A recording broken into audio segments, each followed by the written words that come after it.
Se on puoli. Selvä. Hienoa. Tervetuloa sekä tällä paikalla olijat, että te siellä kameran takana Zoomissa. Tekoälyn perusteet. Tervetuloa tekoälyn maailmaan. Minä olen Janne Harjamäki, tutkija Tampereen yliopistosta, Porin yksiköstä. Ja tämän tapasta sisältöä teille on siellä markkinointikanavassa tarjottu. Katsotaan, kuinka hyvin pystytään vastaamaan siihen. Muutama sana tuosta taustasta. Olen SAINS-tutkimusryhmän jäsen ja meillä tutkitaan, tämä oli tarkkaa, pitää tarkistaa, ohjelmistotekniikkaa ja älykkäitä järjestelmiä.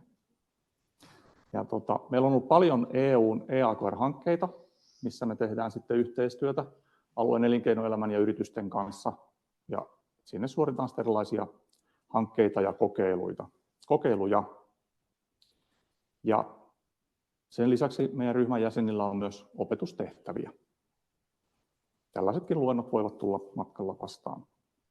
Generatiivinen tekoäly ja sen laaja kielimallit, ne on tullut meidän työryhmälle noin vuosi sitten. Ja eikä siinä sitten, totta kai asioiden tunnetumpia ilmentymiä on tuommoinen OpenAI julkaisema ChatGPT.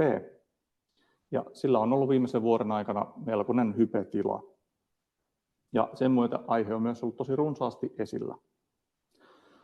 Teknologian kypsyyden kannalta ollaan oltu siirtymässä siihen, että se tuote tai palvelu siirtyy sieltä tutkijoiden kammioista sinne yritysten työpisteisiin tai kotitalouksien kahvipöydälle. Ja tätä siirtymävaiheen toimintaa meillä edustaa tämmöinen Temotero-hanke, jossa modernisoidaan teknologiayrityksiä tekoälyn kanssa. Että jos siellä linjalla on jotain yrityspuolen ihmisiä ja yhteistyö kiinnostaa, niin voi sitten jälkikäteen ottaa meihin yhteyttä. No, tämän luennon taustasta. Luennot tuo yleensä paljon uutta, joskus myös jotain vanhaa. Itselle tämä luento toi mahdollisuuden myös vähän kelata taustaa siitä, että miten tähän tekoälytilanteeseen on päästy. Ja siitä on kerännyt sitten hiukan tämmöisiä kokemuksia tuohon historiaosuuteen.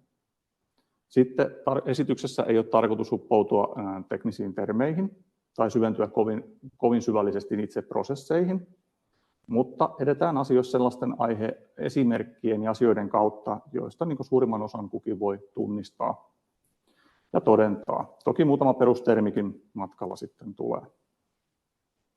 No, sitten se, mitä tutkijana yleensä pääsee tutkimaan uusia asioita, niin voin tämän aiheen osalta todeta, että tämä on hyvin mielenkiintoinen ja tässä riittää työkenttää.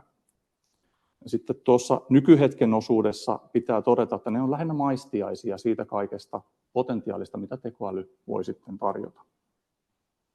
Sitten on tuo tulevaisuus, jos on tavallisilla kansalaisilla haastetta pysyä tämmöisen aiheen perässä, niin on myös tutkijoillakin.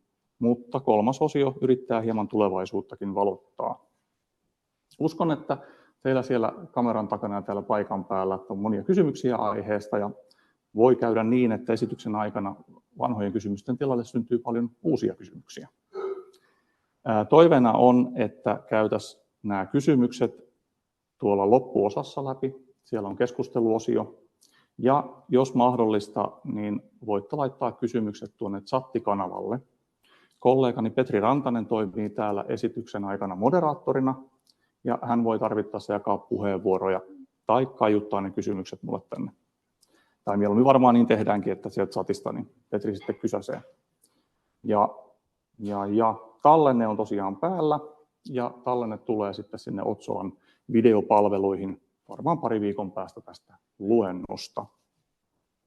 Näillä varmaan päästään liikenteeseen. Aloitetaan tuosta tekoälyn historiasta.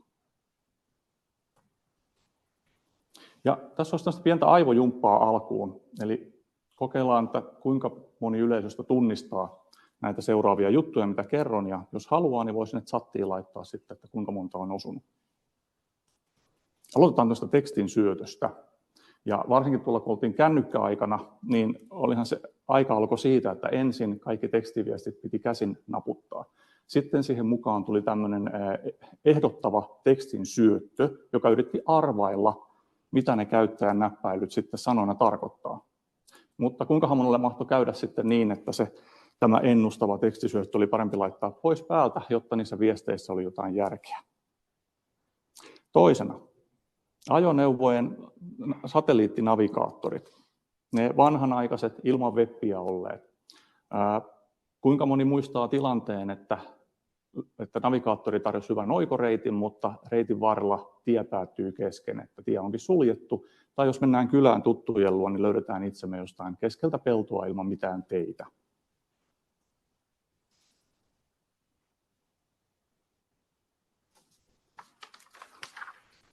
Hyppäsin hiukan liian pitkälle tuossa. Ei mitään, näin voi käydä. Kolmantena sähköpostisuodattimet. Eli ne vanhanmalliset, että kun sähköposteja alkoi tulla, niin mukana tuli myös paljon roskaposteja. Mutta siihen aikaan käyttäjien piti yleensä itse sitten määrittää sen, että mikä on postia tai roskapostia. Ja kuinkahan monella on mahtanut silloin käydä niin, että tärkeä sopimus löytyy lopulta jostain roskapostin syövereistä, tai että yleensä on ollut tosi vaikea löytää niitä vanhoja keskusteluja. Sitten on verkkokauppojen suosittelujärjestelmät, että kun on käynyt ostoksilla siellä, niin siellä on yleensä ollut suosittelu, että mitä muut on ostanut. Mutta siinäkin on saattanut ihmetellä sitten, että mitä ihmettä niiden muiden ihmisten ostoskoreissa on ollut kerättynä, kun tämmöisiä suosituksia vastaan saa. Ja viidentenä olisi tämmöinen kasvojen ja kehon tunnistus. Tässä haetaan vähän tämmöistä skifi-elokuvien ennusteita tulevaisuudesta, kuinka ne ennustivat, että kaikkiin oviin ja kulkuihin tarvitaan kasvojen tai kehon jotain osien näyttämistä, esittämistä, jotta pääsee kulkemaan. No, tässä vähän niin kuin vitsaillaan näille vanhojen sovelluksien ominaisuuksille ja kömmähdyksille. Ja hyvä se on huomata, tai on tärkeää huomata se, että näistä niin kuin vanhoista sovelluksista on kuitenkin aikaa myötä kuoriutunut uudempia, näppärämpiä, kyvykkäämpiä versioita. Että jos otetaan vaikka tuo tekstin syöttö, niin kyllähän tänä päivänä tekstin syöttö tai sellainen ennakointi, niin se on aika kätevä apuväline. Ainakin siinä, kun kirjoitetaan paljon tekstiä tai jotain vaikka englanninkielistä, niin kyllä nämä tämmöiset niin kuin tekstin avustimet, niin kyllä ne on todella käteviä.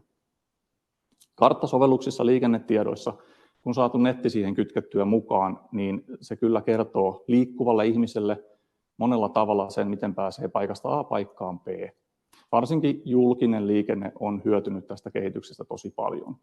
Että voi kulkea junalla, bussilla, vaikka sähköpotkulaudalla, ja hyvin se osaa sitten antaa ehdotuksia, miten toiseen paikkaan pääsee.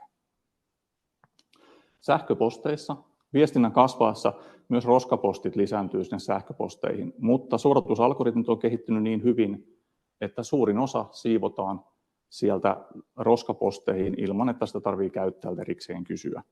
Toisaalta erilaiset turvaratkaisut on tullut käyttöön siinä mielessä, että algoritmit osaa seurata hyvin, että milloin se käyttäjä on se varsinainen käyttäjä ja milloin on tarve kysyä varmistusta, että oletko se sinä vai joku muu. Verkkokaupoissa on siirrytty tämmöisestä niin kuin yleissuosittelusta lähemmäs henkilökohtaiseen suositteluun. Eli on varmaan moni voinut huomata sen, että riippumatta missä päin nettiä liikkuu, niin sitten jos menee sinne verkkokaupan puolelle, niin se kuitenkin keksii suositella niitä asioita, joita juuri on jossain etsinyt. Sitten on tuo älypuhelimen kasvojen tunnistus ja biometriikka, että tavallaan se tulevaisuuden ennuste niistä Skifi-leffoista on siinä mielessä toteutunut, että kännyköissähän meillä itse asiassa on kaikenlaisia sormenjälkitunnistimia ja kasvojen tunnistusta, ja sitä kautta järjestelmä tuntuu sitten älykkäämmältä. Näissäkin siis on tekoälyä taustalla, mutta se on kuitenkin hyvin mekaanista, ja sen tehtävät on yleensä ollut hyvin kapea-alaisia. Ja on tarvittu montaa erilaista tekoälyn palasta palvelemaan käyttäjää. Siirrytään sitten vähän tuoreempaan osaan tuosta, mutta vielä saa edelleen pongata. Kuinka moni on kokeillut puhelimessa tai kotona älylaitetta, jota voi ohjata niin kuin puheella keskustelulla?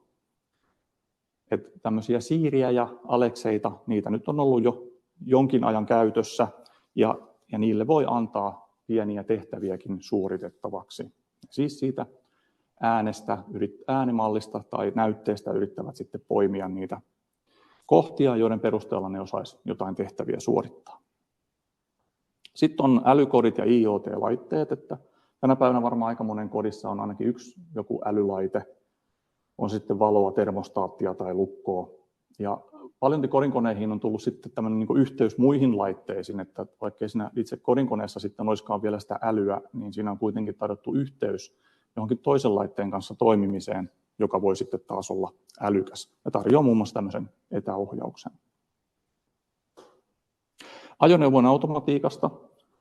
Ajoneuvot on mielenkiintoisia, koska niihinhän on tullut kaikenlaista automaattista tekniikkaa mukaan. Ajovalot on muuttunut erilaisiksi valokentiksi. Hätäjarrut on käytössä siitä, että jos ollaan liian lähellä edellä ajavan puskuria, niin osaa jarruttaa automaattisesti. On kaistavahteja, parkkiapuassistentteja, ei tarvitse enää itse miettiä. Itseohjautuvuutta. Kuljettajan kasvot ja tekemiset on nykyään paljolti sen auton tekoälyn tai kameran seurannan alla, että onko se kuljettaja vielä ajokykyinen. Sitten jos vielä katsotaan, mennään tuonne älypuhelinmaailman puoleen, niin nämä kuvat ja videot, ne on ollut viime aikoina tämmöistä niin kuin älypuhelimien ainakin niin kuin markkinointiterminä, että tällä puhelimella voit ottaa niin hyviä kuvia tai videoita. Sen lisäksi, että se kuvalaatu on niissä parantunut, niin niihin on tullut tämmöisiä aputoimintoja, että käyttäjän ei sinänsä tarvitse murehtia, että onko siellä valotukset tai tärähtääkö kuva tai mitään muuta tämmöistä, kunhan käyttäjä valitsee paikan ja ajanhetken ja ottaa kuvia. Ja sitten se tekniikka hoitaa loput.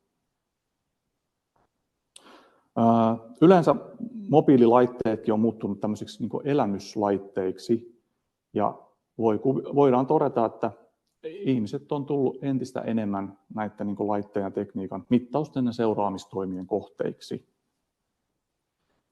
Ja tässä kohtaa voidaan kehityksessä todeta se, että ei nämä sovellukset enää ole niin kömpelöitä, ei meidän tarvitse niitä sinänsä vitsailla, että sen verran hyvin ne toimii. Mutta niin kuin tekoälyn kannalta, niin nämäkin on edelleen semmoisia mekaanisia yksittäisiä toimintoja. Ne ei tee sinänsä yhteistyötä. Palasten määrä on voinut kasvaa ja niiden suorituskykyä on voitu saada aikaan sillä, että siellä taustalla oleva elektroniikka ja niin kuin tietojärjestelmät, ne vaan pystyy antamaan enemmän suoritusvoimaa ja tekee monimutkaisempia toimintoja. Ja tässä tarkoituksella otin esimerkiksi tämmöisiä niin kuin kuluttajaelektroniikkalaitteita, jotta niihin voisi olla niin kuin helpompi yksilön tunnistaa ja havainnoida, että mitä kaikkea tekniikkaa sen oman elämän varrelle on sitten tullut. No, näissä tekoäly on aiemmin ollut myöskin niin kuin piilossa taustalla, mutta nyt se tulee sitten enemmän esille. Ja ollaanko vielä aikataulussa? Yes. Siirrytään nykyhetkeen. Tässä osiossa on tarkoitus katsoa maailmaa niin kuin nykyhetkessä ja miten se tekoäly vaikuttaisi työssä ja vapaa-ajalla. Mutta sen työ- ja vapaa-ajan erottaminen on siinä mielessä hankalaa, että siitä oli parempi luopua. Ja kukin katsoja voi sitten itse miettiä näistä sisällöistä, että soveltuuko se hänen kohdalla paremmin työ- tai vapaa-ajan käyttöön.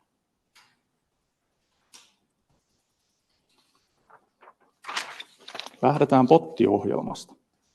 Eli pottiohjelmat, potit, niitä on voitu tavata monissa eri tämmöisissä asiakaspalvelutehtävissä. Ja jo ennen netin valtavirtaa, niin semmoisen saattoi pongata tuolta Microsoftin tuotteesta. Innokas klemmari auttamassa. Tähän mennessä ne potit on ollut sinänsä aika yksinkertaisia, että edempi ne on ollut, niiden kanssa keskustelu on ollut sitä, että onko käyttäjä menossa sinne tai tänne, tai onko käyttäjä etsimässä sitä tai tätä. Ja sitten vaihtoehto on ollut se, että haluaisiko kuitenkin keskustella sen oikean ihmisen kanssa. Toki samoja asioitahan siellä olisi voinut olla toinen ihminen neuvomassa. Aiemmin näitä potteja on tietysti rajoittanut se, että tietovaranto on ollut hyvin suppeata. Ja lähinnä teknisesti, että siinä on rakennettu lista mahdollisista kysymyksistä ja niihin valmiina annetuista vastauksista.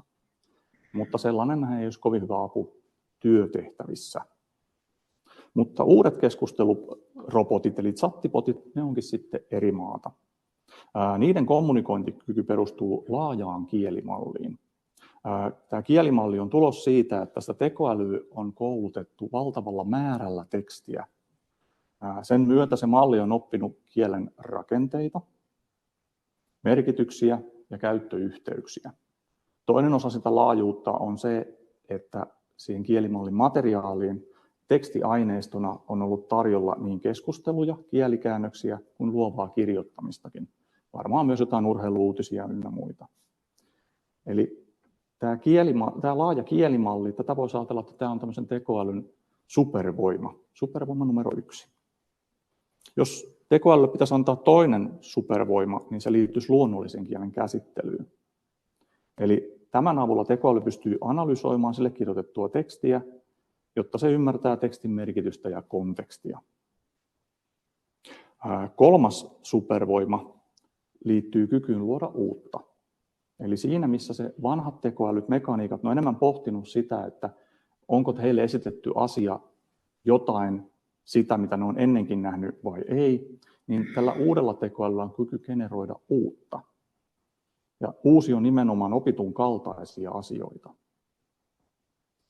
4. supervoima, joka tähän sitten voidaan liittää, on vähän vieraskielisempi transformer.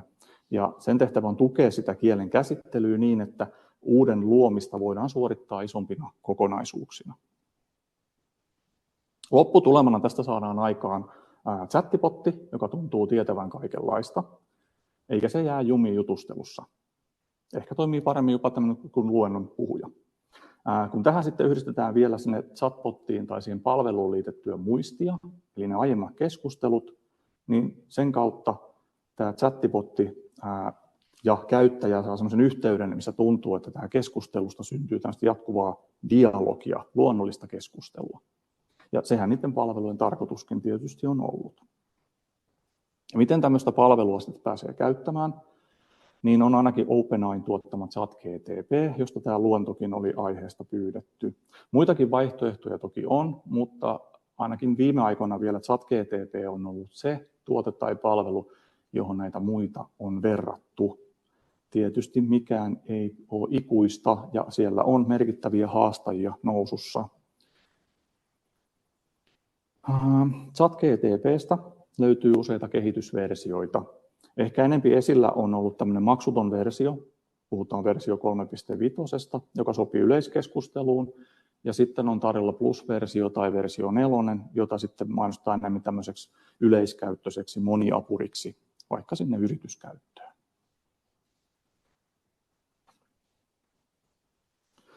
Sitten seuraavaksi yritän tähän miettiä, että miten mä esittäisin tämmöisen kevyen tai lyhyen mallin siitä, että miten tämä tekoälyn päälle luotu chat ja sen prosessi noin niin kuin suunnilleen toimii. Et mitä jos sillä annetaan kysymys tai tehtävä, niin miten se sitten käy sen asian läpi? No ensin tuossa, kun käyttäjä antaa se syötteen, niin tämän pitää analysoida se syöte ja selvittää siitä se todennäköisin kysymyssisältö. Ja tässä se tekoäly hyödyntää sitä kykyä käsitellä luonnollista kieltä ja sen sisältöä. Tarkoittaa sitä, että vaikka mä kirjoittaisin sille huonoa suomea, niin se jostain kumman syystä pystyy ymmärtämään, että mistä se lause on rakentunut. Ja jos sillä on käytössä se aikaisempi keskustelu, niin se pystyy sen taustan perusteella ymmärtämään vielä paremmin, että mitä se käyttäjä juuri tässä kohtaa tarkoittaa ja mitä se käyttäjän viimeisin lause voisi olla yhteydessä siihen muuhun keskusteluun. No sitten kun kysymys on saatu ratkaistua, niin sitten lähdetään tekemään tilastomatematiikkaa, tilastotoimia. Eli tekoäly laskee tilastollisesti suurimman sopivan tuloksen tai sisällön. Kuulostaa melkoiselta magialta. Ja tähän on itselle laittanut, että tekoäly pulahtaa syvälle oppiaineistoonsa, eli suorittaa syvää oppimista, deep learningia, mutta sinne me emme ole menossa. Siihen meidän aika ei riitä.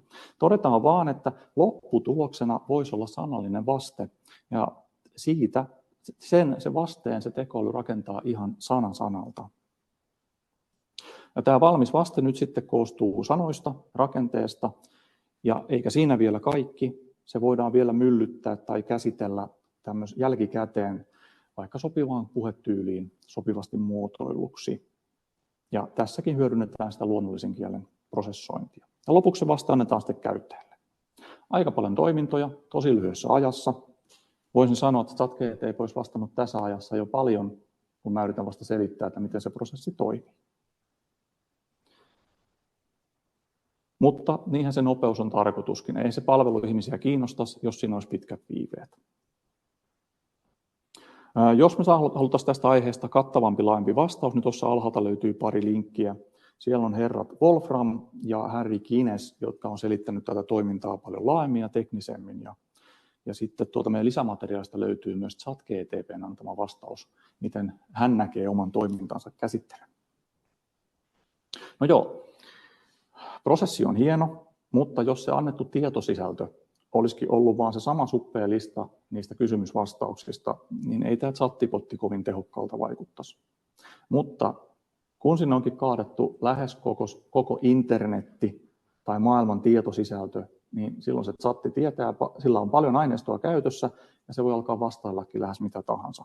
No, tästä sitten ongelmana se, että jotta sen chatin keskustelut ei lähtisi ihan lapasesta, niin sille on annettu rajoitteita ja sääntöjä.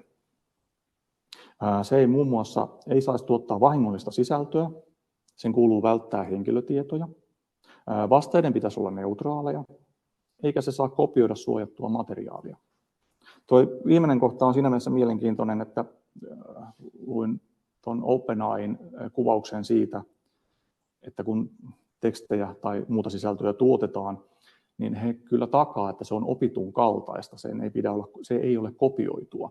Ja sitten taas minä käyttäjänä, kun minä saan sen chatin tuottaman sisällön omaan käyttööni, niin minä voisin sitä käyttää niin kuin jatkossa ja edelleen. Jos minua nyt joku syyttäisi siitä, että tämä on plagioitua tai kopioitua sisältöä, niin tämä OpenAI tulee mun mukaan puolustamaan ja ottaa sitten mahdolliset haasteet vastaan.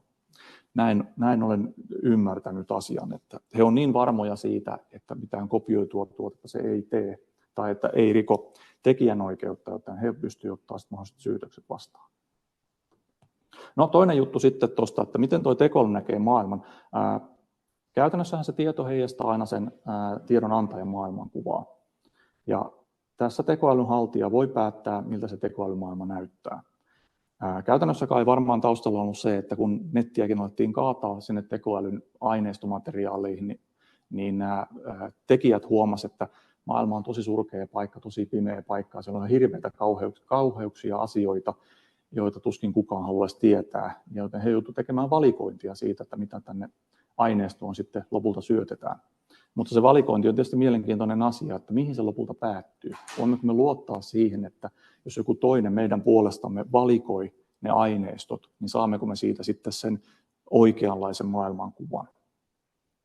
No, meillä on pari viikon päästä tulossa toinen tekoälyluento. Se pureutuu tarkemmin tuohon tekoälyn sisältöön. Tällä kertaa oli tarkoitus pysyä tämmöisellä positiivisella hengellä ja saada väkeä mahdollisimman paljon innostumaan. Ja ollaanko vielä aikataulussa? Yes. Sitten käyttökohteita. Että mitä me voitaisiin sitten tällä tekoälyllä tehdä ja mitä me voitaisiin esimerkiksi sen tekstisisällöllä saada aikaan. Ehkä helpointa voisi olla aloittaa tämmöisestä tiedon hakemisesta ja yleistiedosta. Kaikkihan me on osallistuttu aikamme aikana jonkinnäköisiin trivioihin, tietovisoihin, ja onhan ne koulujenkin tentit ja kokeet eräänlaista tietokilpailua. Kuka niistä eniten pisteitä saa. Työtehtävissä liittyen voi tulla usein vastaan tilanteita, että pitäisi tarkistaa jotain pieniä yksityiskohtia, asioita, tai jopa semmoinen, että pitäisi saada pikakurssi jostain itselle aiemmin vieraamasta aiheesta. Hakukoneiden käyttö on kasvanut, ja pelkästään niin kuin vaikka Googlen palvelusta, mistä me nyt sitten varmaan todennäköisemmin tähän, tai aiemmin ainakin on näitä tietoja haettu, niin hakujen määrät on useita miljardeja päivässä.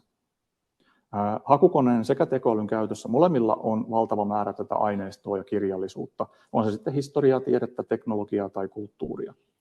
Erona tulee siinä, että kun tällä hakukoneelle, siis puhutaan nyt ajasta ennen kuin ChatGPT ja Pingit tullut, niin vaikka se Googlen haku, niin se antaa listan linkkejä tai suosituksia sisällöistä, jonka jälkeen sen käyttäjän pitää itse päättää, onko se sisältö sitä, mitä on ollut etsimässä.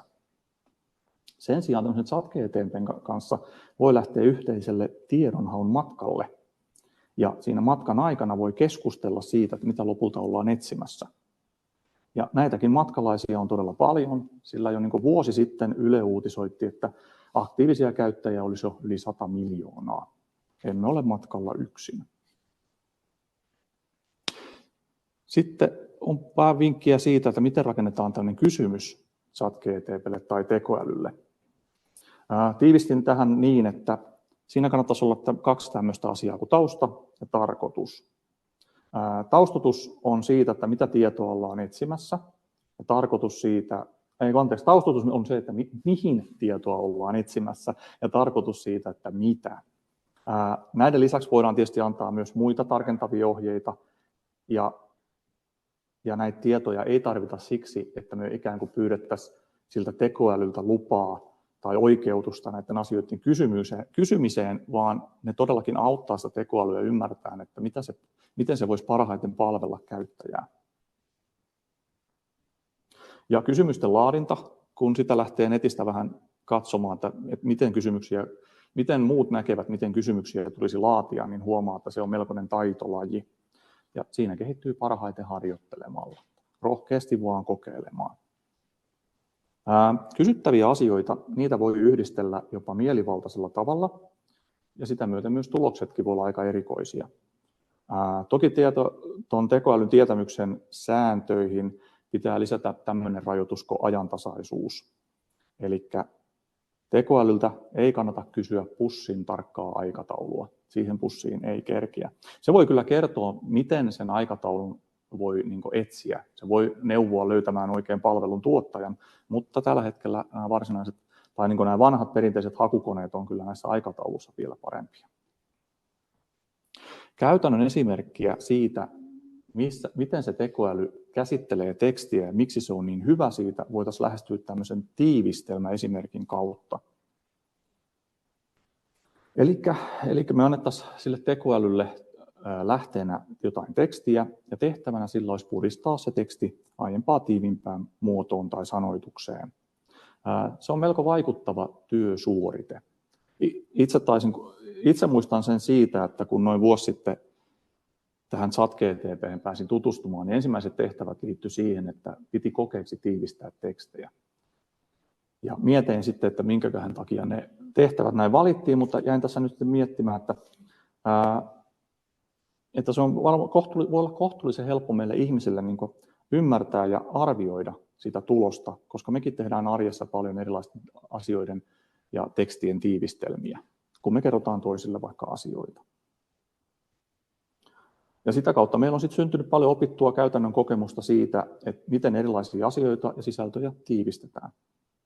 Ja tekoälyn kanssa tätä voi esimerkiksi testata niin, että antaisi sille sen tekstin, ja sitten tehtävänä olisi luoda eri pituisia tiivistelmiä. Ja sitten sitä sisältöä seuraamalla voi sitten katsoa, että millaisia asioita siihen aina lyhyempään ja tiiviimpään tekstiin sitten lopulta tarttuu. Ja ihmetellä sitten, että miten se tekoäly päätyy siihen, että kuinka se osaa valita jotkut asiat. Sitten tässä on vielä mainintona tämmöiset yhteenvedot, että jos on aineistoa paljon ja haluaisi tietää, että mitkä siellä esimerkiksi oli tärkeimpiä kohtia, tai vaikka, että jos on selvitetty jotain asiaa, niin oliko siellä niitä tuloksia jossain aineistossa. Tekstitehtävänä tekoälyllä voidaan antaa tehtävä, että tutustu tähän sisältöön ja tuo sieltä esiin tietyt tulokset, mitä sieltä oletetaan löytyvän.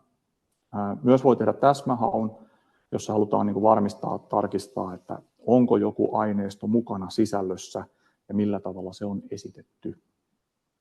Et jos vaikka haluaa varmistaa oman tekstinsä, jonka on tuottanut johonkin tiettyyn tehtävään varten, ja siinä sen pitäisi vastata jonkin, otetaan nyt vaikka, että rahoittajan johonkin, tekee hakemuksen rahoittajalle ja rahoittaja on asettanut tiettyjä ehtoja sille, että mitä siinä hakemuksessa pitää olla sisällä, niin sen hakemuksenhan voi periaatteessa tällä ChatGPT:llä vielä tarkistuttaa ja kysyä siltä, että vastaako se hakemus tämmöiseen kysymykseen. Ja tuossa on alla kuvassa niin tämmöinen jonkinlainen näkemys siitä, että mitä elementtejä tämmöiseen tiivistelmään nyt voisi sisältyä. No, nämä oli enemmän semmoista, että me työstetään jotain olemassa olevaa sisältöä sillä ChatGPT:llä, mutta sitten jos mennään enemmän sinne tuottamiseen, niin sillähän todellakin voi tuottaa sisältöä.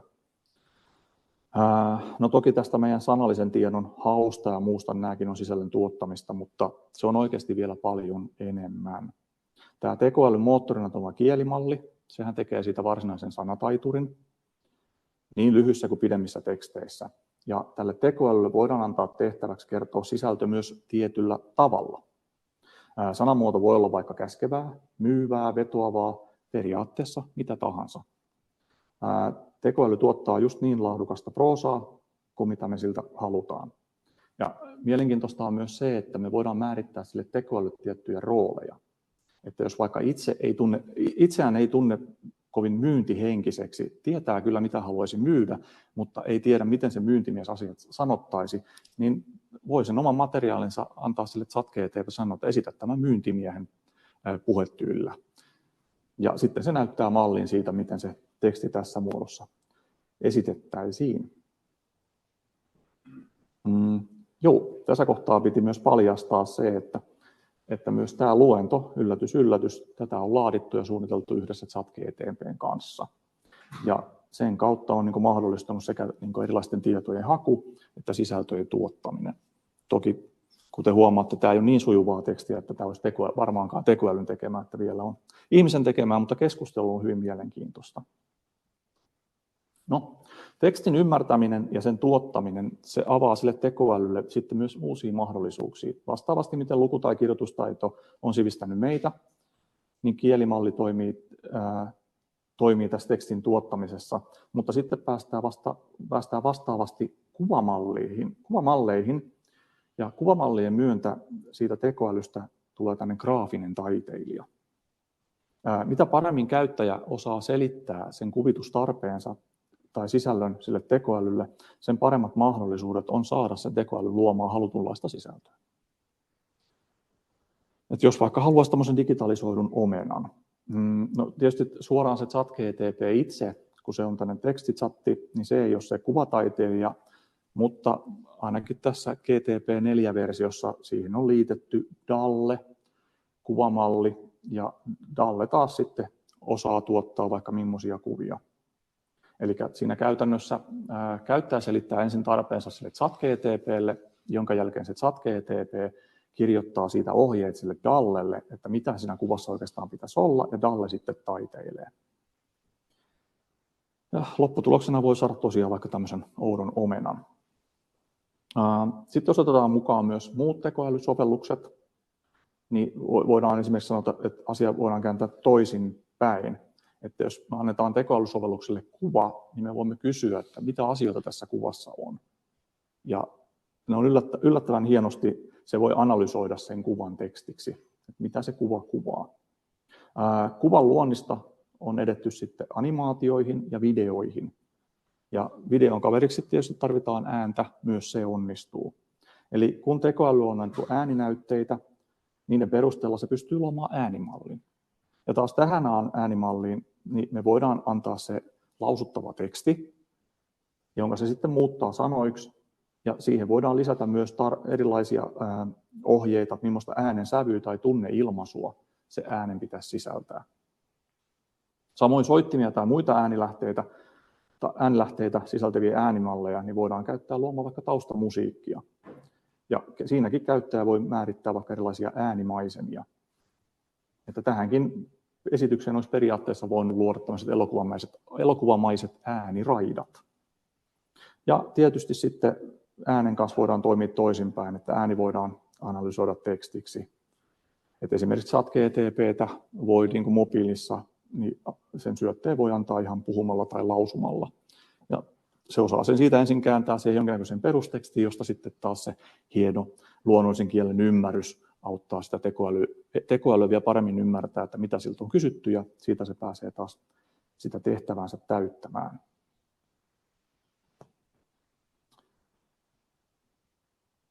Etäpalaverit, niistä voidaan tuottaa vaikka memoja. Eli on mahdollista, että tekoäly kuuntelee keskusteluiden keskustelua ja kirjoittaa ne keskustelun osat sitten teksteiksi. Ja itse hämmästyin tässä joku aika sitten, kun törmäsin tämmöiseen hyvin luonnollisella kielellä niin luonnollisen kieltä kaltaisesti puhuva ja esiintyvään videoavatariin. Että se oli hyvin ihmismäinen ja vähän jäin ihmettelemään siitä, että onko se sitten semmoista ihmistä viettelevä tapa sillä tekoälyllä tulla siihen kommunikaatioon, että kun siellä on eläväisen oloinen videoavatar, jonka kanssa keskustelua voi käydä.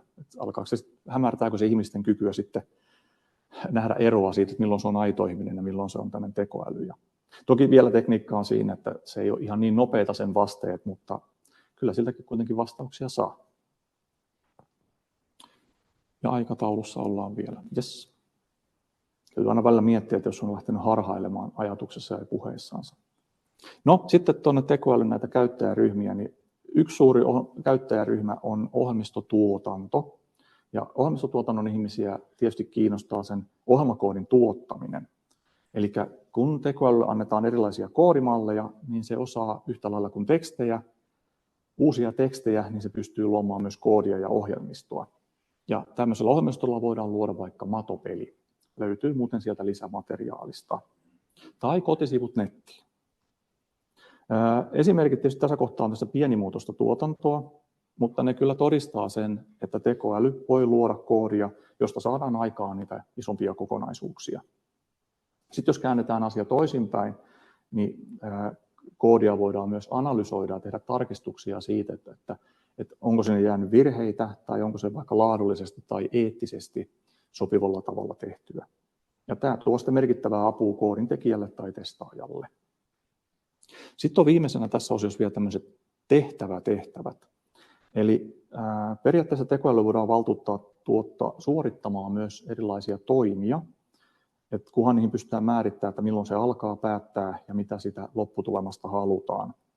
Et esimerkkinä voisi olla vaikka kalenterin varausten hallintaa, uutisten etsimistä, sähköpostien tai sosiaalisen median käsittelyä, laskujen maksua, ostoja tai varauksia. Myös henkilökohtaisen hyvinvoinnin edistäminen voi olla tekoälylle sellainen asia tai tehtävä, jos siihen tekoälyn tai sen seurantaan voi luottaa. Näihin tietysti liittyy sitten se tarve päästää se tekoäly seuraamaan sitä käyttäjän arjen tekemistä. Ja sitten taas tämmöisissä tehtävissä se tekoäly voi menestyäkseen rakentaa käyttäjästään käyttäytymismallia. No, tähän esitykseen nyt ei yritetty enempää esimerkkejä saada mukaan, mutta tosiaan siellä chatissa, joka löytyy sitten tuon taulullakin esitetyn linkin takaa, löytyy sitten muutamia kokeiluja. Ja näitä esimerkkien kautta niin suosittelen kyllä jokaista kokeilemaan se ChatGPT, että kuinka hyvin se toimii tämmöisenä tekstien esilukijana tai copywriterina.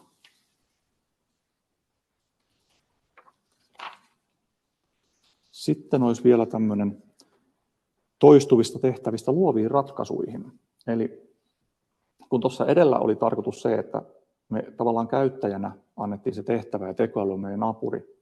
Ja se tekoäly tuotti sen sisällön aika lailla meidän haluamassa muodossa. Niin voidaan kysyä, että osaako se tekoäly luoda uusia asioita, jos mennään ihan raamien tai tämmöisen niin kuin boksin ulkopuolelle. Niin periaatteessa kyllä, jos me sallitaan sen tehdä niin. Eli jos otetaan sen sisällön luontia rajaavia raameja pois, niin me annetaan enemmän valtuuksia sille tekoälylle.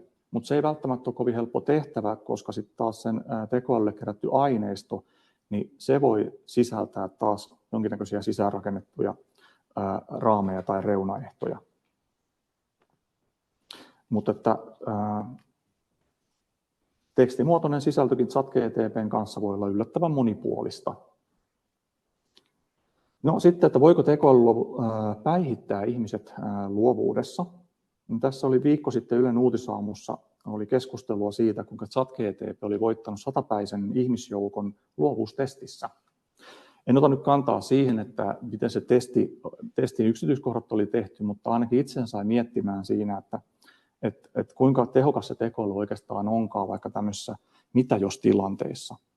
Eli se, että meillä on meidän nykyinen maailma ja sen säännöt, niin jos me muutetaan sieltä jotain sääntöjä ja kysytään tekoälyltä, että miten tämä tilanne muuttuisi tai miten asiat sitten toimisi, niin jos ihmisellä, no olen vertaan vaikka shakkiin, että pitäisi liikkeitä tai muita miettiä etukäteen, mutta vaatii yleensä pitkällä vietyä päättelykykyä, ja se ajatteluprosessi ihmisellä voisi viedä tosi kauan, mutta tämä tekoäly suorittaa sen ihan muutamassa sekunnissa. Vastaavasti sille ChatGPT:lle voi käydä tämmöistä ongelmanratkaisutehtäviä. Ja se on myös, sitä voidaan myös niin kuin käyttää siihen, että kysytään erilaisia lähestymistapoja lopputulemiin. Eli vaikka se, että oliko se teksti vaikka nyt sitten, oliko se luotu sille myyntimiehelle tai onko se laadittu asiantuntijalle, tai jos halutaan analysoida, että miten se keskustelu vaikka vakuuttaa erilaisia kuulijoita. Tekoäly on ennakkoluuloton, joten se on hyvä apu luomaan uudenlaista ilmaisua tai taidetta. Tai se voi tuottaa erilaista suunnittelua tai muotoilua jopa sellaisilla tavoilla, mitä me ei ole vielä arjessa kohdattu. Tietysti, jos taide ja suunnittelu voi hyötyä sisältöjen yhdistelemisestä, niin miksei sitten myös tiede ja koulutus. Tekoälyhän voi kaataa surutta vaikka kuinka paljon sitä dataa ja käskyttää sen tekemään erilaisia mielivaltaisia analyysejä. Ei se siitä loukkaannu. Taas sitten opetusmateriaaleissa me voitaisiin valistaa tekoäly tämmöiseksi keskustelijaksi, joka sitten auttaa sitä opiskelijaa löytämään sen itselleen sopivan oppimistyylin tai polun.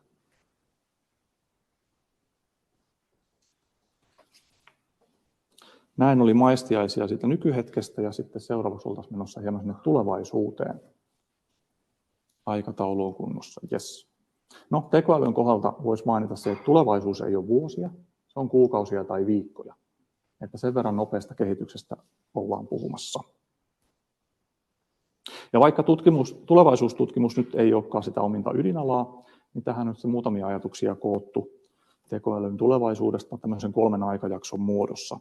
Eli on tämmöinen tulossa kuluttajakäyttöön, ideoinnista tuotantoon ja sitten lupaavia ideoita. Ensimmäinen ryhmä kuluttajakäyttöön, nämä on sellaisia asioita, mitkä olisi nyt jo ovella. Eli kun edellä puhuttiin sitä, että tekoälyä voidaan käyttää kuvissa ja videoissa, ja tässä jo ehkä vähän keskusteltiinkin sitä, että jatkossa niiden kuvien ja videoiden laatu, niin teknisesti ne tietysti paranee, mutta jatkossa suurin osa esimerkiksi YouTubeen tuotetusta sisältöstä saattaakin olla kokonaan tekoälyllä tuotettua. Ja se sitten taas tekee niiden sisältöjen katsojalle hyvin haastavaksi erottaa sitä, että mikä on todellista sisältöä, mikä on niin sellaista luonnollista ja mikä on täysin synteettistä.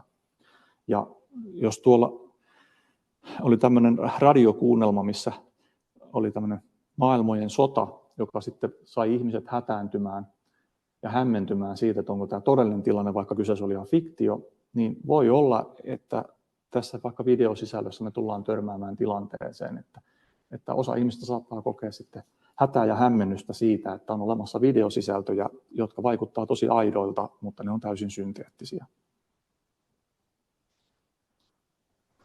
Sitten on toinen tämmöiset älykkäät avustajat ja tuotteet. Niin puhutaan nyt vaikka ranteisiin tai sormiin tulevista laitteista ja niiden sisällöissä. Ja sitten esimerkiksi vaikka niin kuin puheluissa, Teams-kanavissa, niin varmasti päästään pian siihen, että henkilö voi siellä omalla työpisteellä tai luurilla puhua sitä omaa äidinkieltä, ja sitten taas se vastakeskustelija kuulee sen keskustelun omalla äidinkielellänsä.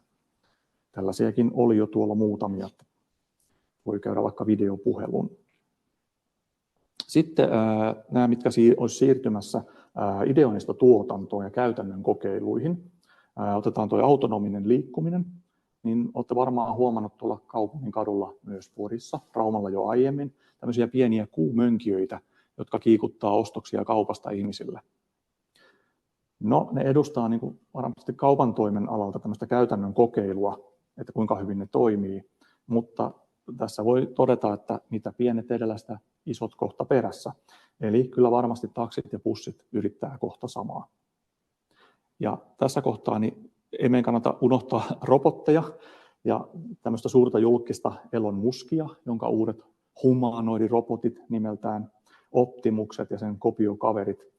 Eli Musk on tuottamassa tämmöisiä robotteja heidän Teslan tehtaalle ja niille annetaan jo semmoisia yksinkertaisia käsittelytehtäviä. Lääketieteessä, no tämmöiselle tekoälylle potilastietojen käsittely ei varmaankaan tee eroa niin kuin muusta tekstistä tai tämmöistä kirjoitetusta sisällöstä. Et jos vaikka tekoäly saadaan kytkettyä omakantaan, niin mitä kaikkia tietoja se voisi käyttäjälleen sieltä noutaa. Et itse voisin vaikka miettiä, että mitä kaikkia ominaisuuksia vuosien varrella on unohtanut huomata, että mistä olen saattanut kärsiä, että tekoäly voi minua niistä valistaa sitten.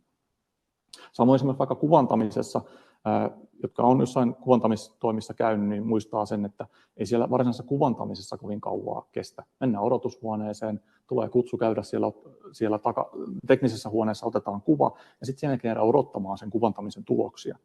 No tässä jos tekoäly on sitten sen kuvantajan kaverina, niin voi varmaan auttaa saamaan niitä tuloksia paljon nopeammin.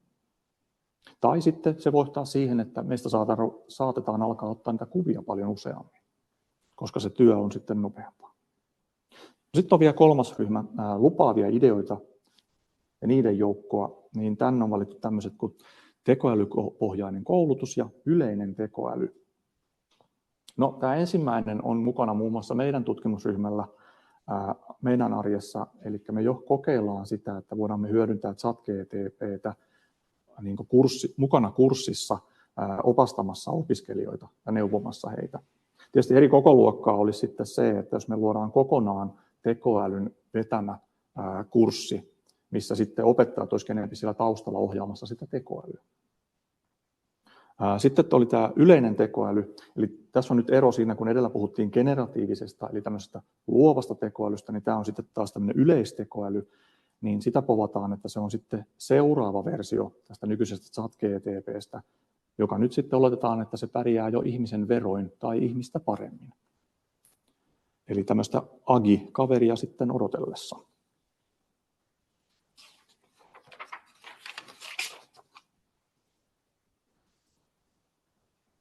No juu, jos edellinen sieltä antoi ideoita siitä, että mihin sitä tekoälyä voidaan sitten jatkossa käyttää, niin sitten olisi vähän ajatuksia siitä, että miten se niin kuin vaikuttaisi siihen asioiden tekemiseen. Ja tässä nyt sitten taas voisi muistuttaa, että kuulija voi itse päättää, että soveltuuko nämä paremmin sitten siihen niin kuin varsinaiseen työhön, tai onko ne enemmän vaikka vapaa-ajan asioihin.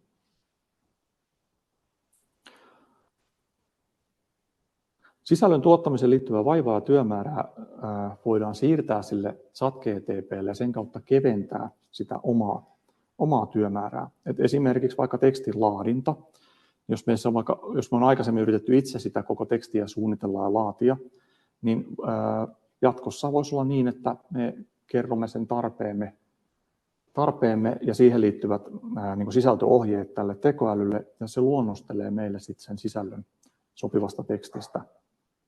On ne sitten luonnoksia, mistä valitaan parhaiten sopiva, tai varmaan käytännössä useimmat nämä luonnokset voi olla monille jo sellaisenaan ihan toimivia ja käyttöön otettavia. Sitten vastaavasti kaikenlaiset tekstien tarkistustyöt, niin niitä voi hoitaa sille ChatGPT:lle. Ohjelmistokoodauksessa niin tekoälysovelluksilla voidaan etsiä niitä mahdollisia virheitä, mitä sinne koodiin on jäänyt. Tai sosiaalisessa mediassa työ voi keventyä sillä, että kun on saanut sen yhden julkaisun sisällön luotua, suunniteltua, niin sen voi tekoälyn kautta ohjata sitten muihin rinnakkaisiin kanaviin. Eli ei tarvitse enää tehdä sitä perinteisesti jokaista sosiaalisen kanavan työtä yksitellen.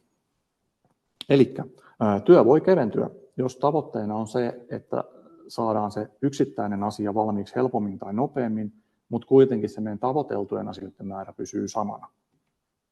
Tekoäly voisi mahdollistaa meille esimerkiksi 4 päivän työviikon 5 päivän sijasta. Joku voisi sanoa tähän paljon suuremmankin luvun, mutta tässä numerossa taustalla on se, että muistutus, että tottahan toki sitä tekoälyvirittelyä pitää tehdä ja se vie sitten osan siitä saavutetusta hyödystä. Mutta näin on mahdollista keventää työtä. Toinen on sitten työn tehostuminen. Se muuttuu sitten siitä, että jos se edellä valmiiksi saatu tehtävä ja siitä vapautunut aika käytetäänkin seuraavan tehtävän tekemiseen. Et esimerkiksi jos on työprojekteja, niin ne voidaan aloittaa aiemmin tai projektien määrää vuodessa voidaan kasvattaa. Yrityksille tietysti tämmöinen kasvu tarkoittaisi liikevaihtoa ja lisätuloja. Hyvinvointialueella tekoäly voisi mahdollistaa useamman asiakkaan tai potilaan hoitoon pääsyn. Eli sitä vapautunutta aikaa voidaan tietysti vaihtoehtoisesti käyttää myös innovointi- ja kehitystyöhön, varsinkin jos sellaisesta ajasta on aiemmin ollut pulaa. Ja sitten taas niihin panostamisen ajatuksena on se, että ne tuo lisähyötyä niihin tuleviin toimiin. Vapautuneita resursseja voidaan ohjata myös laadun parantamiseen. Voidaan tehdä lisää testejä ja tarkistuksia, jos näillä taas tavoitellaan niin jatkossa vähemmän niistä puutteista ilmenevää ylimääräistä korjaustyötä. Ja toisaalta se on myös niin asiakkaan silmissä laadun paraneminen tuo asiakkaalta luottamusta. Työtehtäviin sisältyy myös valitettavasti aikaista muutospainetta. Kun se tekoälyn rooli kasvaa, niin se muuttaa meidän työtehtävien sisältöä. Ja lopulta voi väistämättä käydä myös niin, että se vähentää ihmisten määrän tarvetta.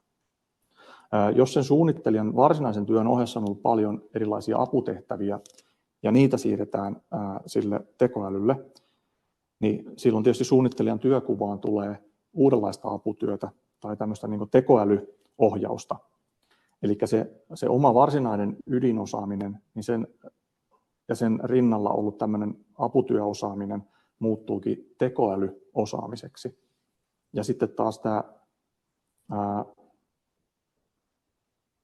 tekoälyn osaamiseen liittyy se, että me osataan niin kuin käyttää sitä tekoälyä, mutta sitten kun se tekoäly antaa meille niitä vasteita, tuloksia, niin meidän pitää osata myös tulkita niitä, kertoa, että mitä ne sitten tarkoittaa. Jos tämä aputöiden osuus on ollut merkittävä, ja sitten nyt näitä vapautuneita resursseja ei sitten saadakaan hyödynnettyä niin kuin uusiin tehtäviin, niin sitten se voi tietysti johtaa tämmöisiin niin kuin vähennystarvepaineisiin. Et esimerkiksi automaatiolla on tämmöinen vaikutus.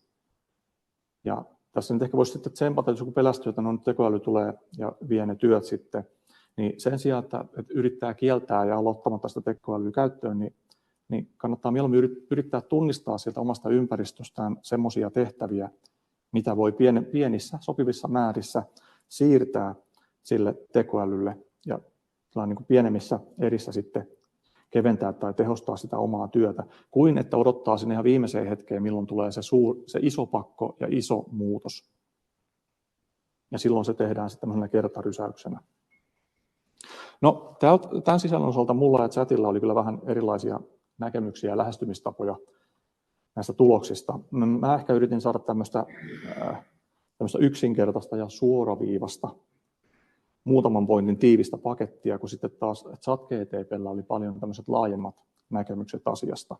Mutta tämäkin keskustelun tulos löytyy tuolta meidän lisämateriaaleista, ja sen pohjalta voi luoda sitten oman vastaavan keskustelun ChatGPT:n kanssa.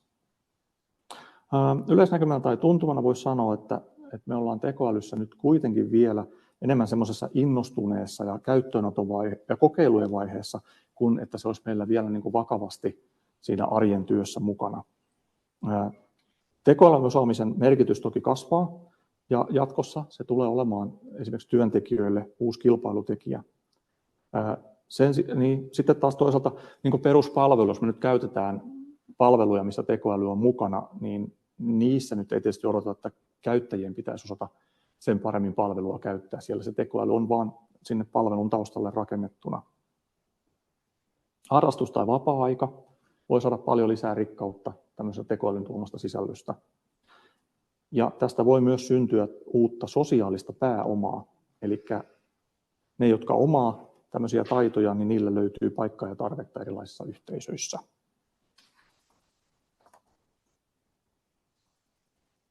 Jaha, sitten meillä oli vielä tämmöistä maailmankuvaa. Tässä vaiheessa vielä, että puhutaan tämmöistä tekoälyn mahdollista valoisasta tai pimeästä puolesta. No, se tietysti riippuu siitä, että miten sitä tekoälyä sitten aikoo myöhemmin hyödyntää. Et esimerkiksi näiden kuvaustekstien tai kuvituskuvien luominen, jos niitä käytetään uusien ideoiden esittämiseen, niin oletuksena kai on, että tämmöinen niin kuin ilmaisu ja visualisointi, että se on niin kuin hyvä asia. Mutta sitten jos sillä kuvalla tai viestillä halutaankin yllyttää johonkin sotaan, vihaan tai lainvastaisuuksiin, niin se ei ole hyvä asia. Sitten se tekoälyn, että jos sitä käytetään sujuvoittamaan meidän omia työtehtäviä, niin se on hyvä asia. Mutta sitten taas, jos sitä tekoälyä käytetään erilaisten uusien haittojen luomiseen, tai että onko kilpailijoille tai yleensä ihmisten arkeen, niin se on huono asia. Että tämän aineiston osalta törmäsin semmoisenkin termiin kuin shitpotti, eli potti, joka tuottaa niin sanotusti sontaa verkkoon. En tiedä, ehkä jonkun olisikin sitten keksittävä. No, jos tekoäly saa ihmiset lisäämään sitä omaa ymmärrystä ja kykyjä, niin se on hyvä asia. Ja se voi olla oiva apuri vaikka niin kuin asioiden opiskelussa ja itsensä sivistämisessä. Mutta sitten taas toinen puoli, että jos se tekoäly käytetäänkin siihen, että se tekoäly ratkaisee meidän puolesta ne harjoitustehtävät, jotka oli tarkoitettu niin kuin meidän oman mielen kehittämiseen, niin sitten se ei ole hyvä asia. Koska silloin meidän oma ymmärrys ei kehity eikä kasva. Eli tekoälyn kehittäminen ei välttämättä ole niin kuin pelkästään hyvää tai huonoa. Ongelma tässä voi olla se, että jokaisen hyvän asian rinnalle saattaa tulla tämmöisiä huonoja, ikävän tavan käyttötapoja. Ja tästä nyt esimerkiksi seuraa sitten se, että lainsäädäntöä ja toimintaohjeita pitää koko ajan uudistamassa ja valvomassa. Ja se on jännää, että vaikka yksilöt voi olla hyvin tietoisia siitä, että mikä käyttö on niin kuin hyvien tapojen vastasta, niin silti niitä asioita sitten tehdään, että jos vaikka on sitten taloudellinen tai sosiaalinen tarve, ja se tuntuu sitten hyötyvän tästä väärinkäytöstä.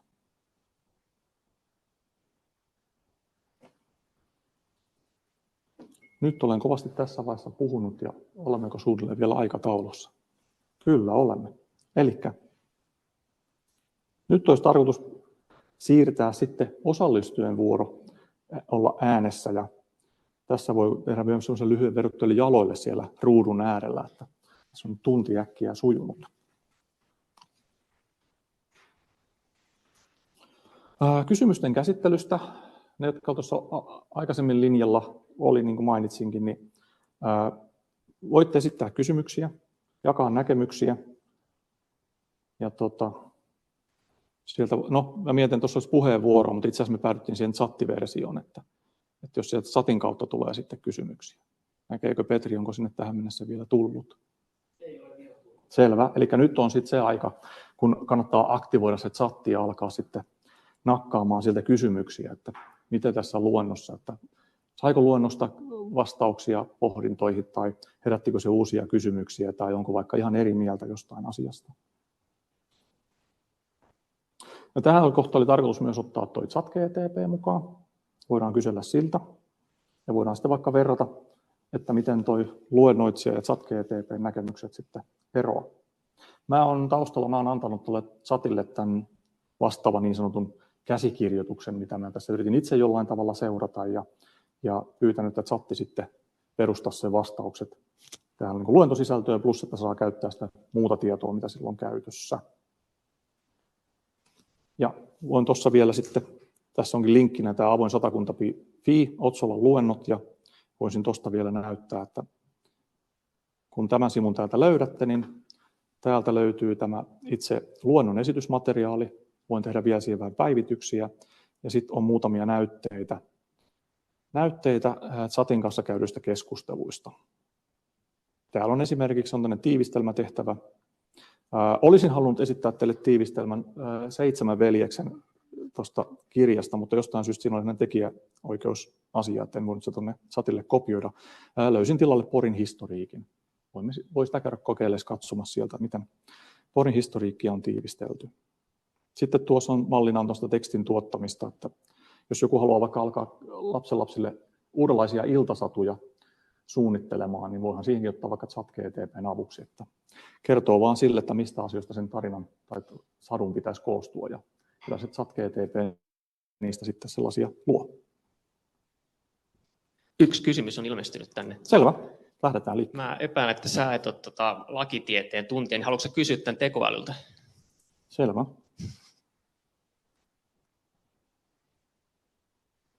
Löydän vaan tuon tekoälyn. Täältä.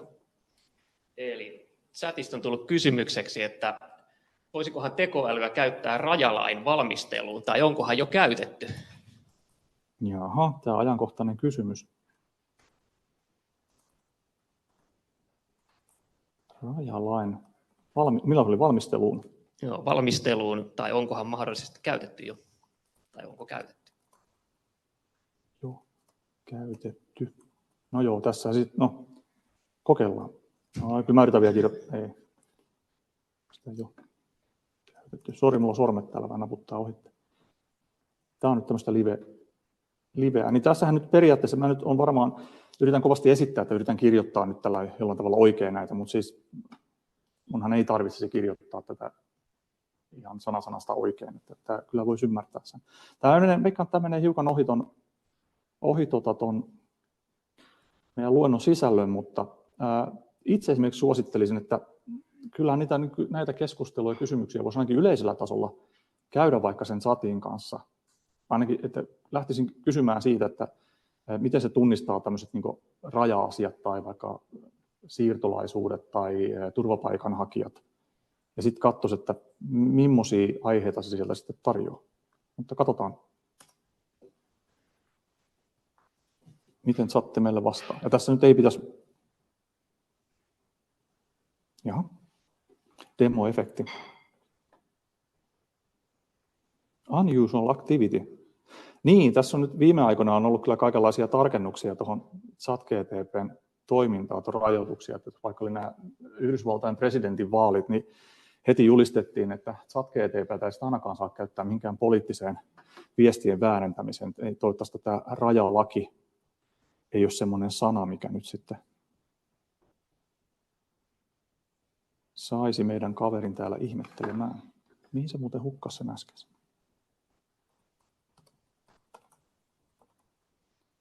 Oletko vielä siellä?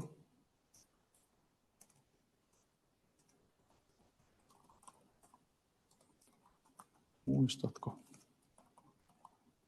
luennon? Kyllähän se nyt pitäisi muistaa.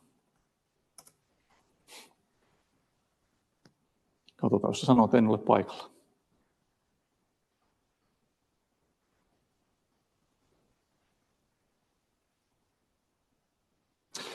Demo-efektejä.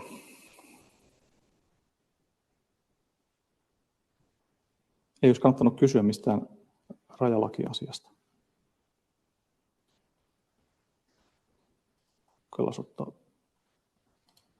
Kysytään tuosta ihan ohi luennon, että miten se olikaan. Onko ChatGPT vai tekoälyä? Voisiko tekoälyä käyttää rajalain valmisteluun tai onko käytetty?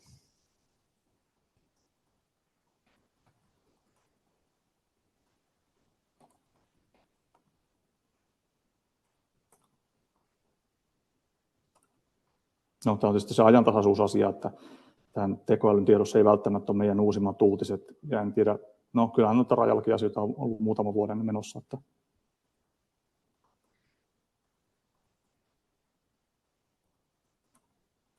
mutta tässä eihän tämä ole kysyjän vika. Kysyjän pitää voida kysyä mitä vaan ja katsotaan sitten mitä.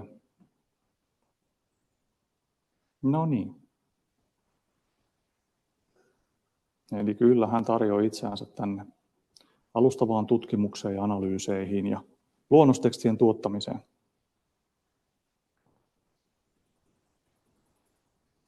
Tässä nyt, kun avasin uuden session, mä olin tuohon edelliseen valmistellut tälle ChatGPT:lle, että vastataan sopivan lyhyesti, jotta me saadaan nopeita näistä keskusteluista. Nyt mä avasin ihan tämmöisen uuden istunnon, niin tässä nyt ei tietenkään ne edelliset pelisäännöt sitten pärjää. Mutta joo, en tiedä. No, onko meillä seuraavaa kysymystä?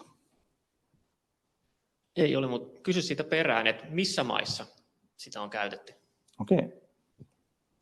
Tästä tuleekin mielenkiintoinen kysymys, että kun sen tekoälyn pitäisi antaa sitä yksityissuojaa, niin suostuu se tässä, näkeekö se ton niin kuin maantieteellisen asian semmoisena suojattavana? Että varmastikaan se ei kerro, että mikä organisaatio tai toimija olisi tämmöisiä valmisteluja tehnyt, mutta mikä se oli, missä maissa? Missä maissa? Siinä malli vastauksessa oli, että joissain maissa on käytetty, mutta tekoäly ei kertonut meille, mitä nämä maat olivat. Voitko tarkentaa?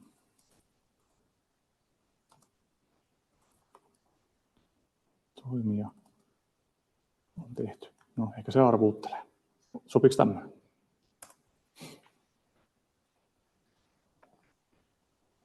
No, taas se miettii hetken tuossa.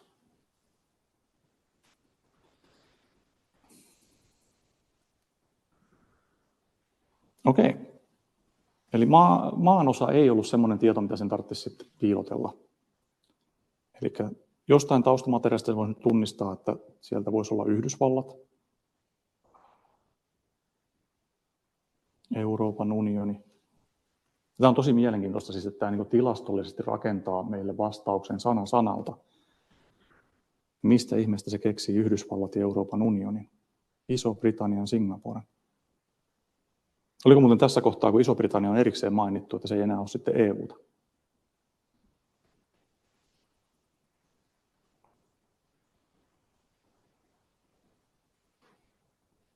Okei. Olisiko muita kevyempiä kysymyksiä? Saa. Tänne kuuluu hyvin. Tai 20. Toinen, että onko tekoälyllä tai riippuu sitten tekoälyllä ohjelmasta tai sitä ChatGPT:llä, niin tuli mieleen, että onko sillä niin jotain tekijänoikeutta, kun sä puhuit, että sä voit niin käyttää sitä, niin onko sä velvollinen niin ikään kuin referoimaan, että ChatGPT:llä nyt, niin kuin, että sä puhuit sitten plagiointi. Joo. Siinä tuli mieleen, ja sitten kysyin toisen samankin, että miten niin on tämmöinen tietosuojajuttu, että sä voit siitä, että voi vaikka omaa tekstiä syöttää sinne, jos mulla on jotain NS-salaista tekstiä, niin onko se vaarana, että se päätyy sen tekstiin jotenkin? Okei, toiseen voi vastata sen aikana, kun saadaan tämä ChatGPT vastaamaan. Ahaa, tämä jatkaa tähän edelliseen vielä. No niin. Joo. Niin, eli otetaan se ensimmäinen. Se liittyy nyt siihen. Joo, tämä nyt voisi liittyä tähän niin kuin luentomateriaalia.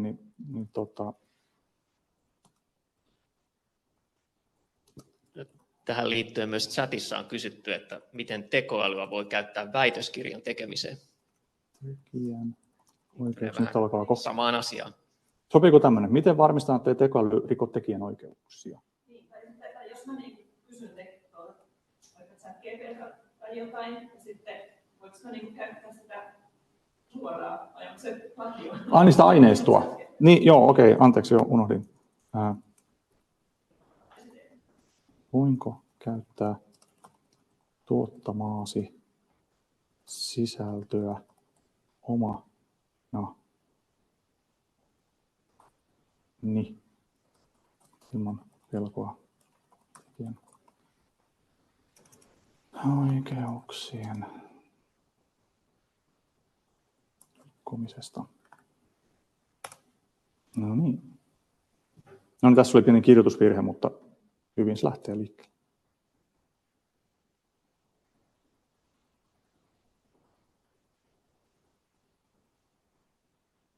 Niin, eli hän perustelee sitä vaativat selkeän tekijän. Sallivat luodun sisällön käytön, vapaus käyttää sisältöä erilaisiin tarkoituksiin. Jos sisältää tai perustuu kolmansien osapuolten tekijäoikeudella suojattuun materiaaliin, tulee näiden oikeuksia kunnioittaa. Eli chatti on selvästi lakimies. Kyllä. No, vielä tarkenna.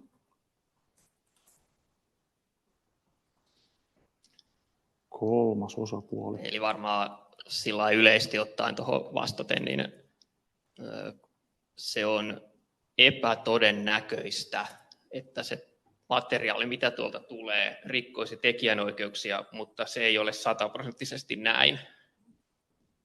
Eli sille ei vaan mahda mitään. Ja sen joutuu, jos esimerkiksi tulee jotakin tekstiä, mikä epäilyttää, että se voisi olla jostain muuta, niin sen joutuu itse katsomaan, eli siihen ei voi 100% luottaa.